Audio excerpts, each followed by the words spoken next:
Yaşlığın yükü, kışta kar yapınıp yağdını güllep, ağır rehber bilindi malyar levap, uruş oldu olsa yan yardılı ulap, yarım yalan açtım, yarım açtım ben, onu derek görnekiyle yaştım ben.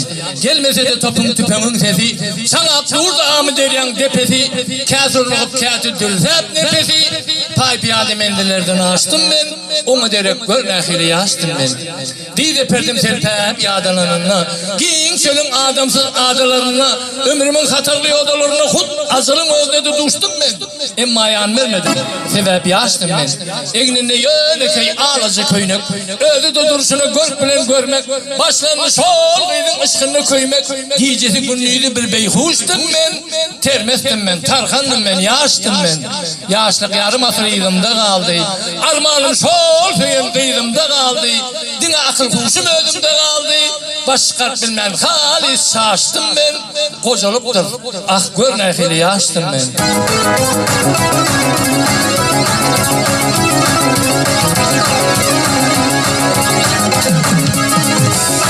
Hey dostlar men kocalım doğruyum diyem, hey dostlar men kocalım doğruyum diyem, inni gelmez mi kayıtlık şanı. Hey oğluluktan gelin iyiydim illafam, sonra gelmez mi kayıtlık şanı. Hey oğluluktan gelin iyiydim illafam, sonra gelmez mi kayıtlık şanı.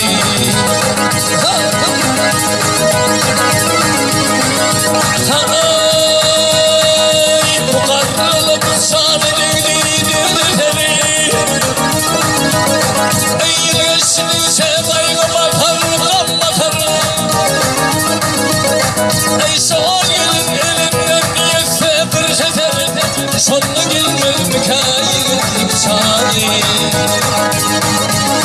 Hey bir gelin elinden yeste bir sefer, sonuna gelmez mi kayıtlık şanı.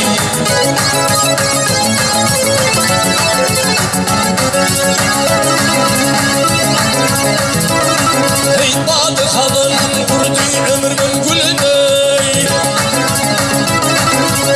badı kalın kurdu ömrümün gülüney, gözüm açıp gelsem başın yerine.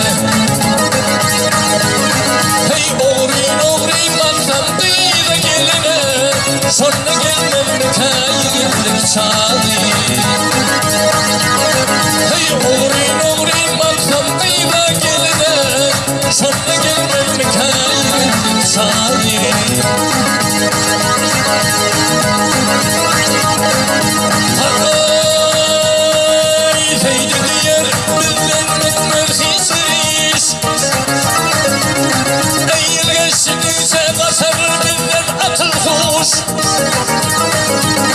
Ey kalmadı ağlamla gitti tamam iş, şimdi gelmez mi kayıtlık şanı. Hey kalmadı ağlamla gitti tamam iş, şimdi gelmez mi kayıtlık şanı. Sonra gelmez mi kayıtlık şanı, cehennem gelmez yıkıtlık şanı.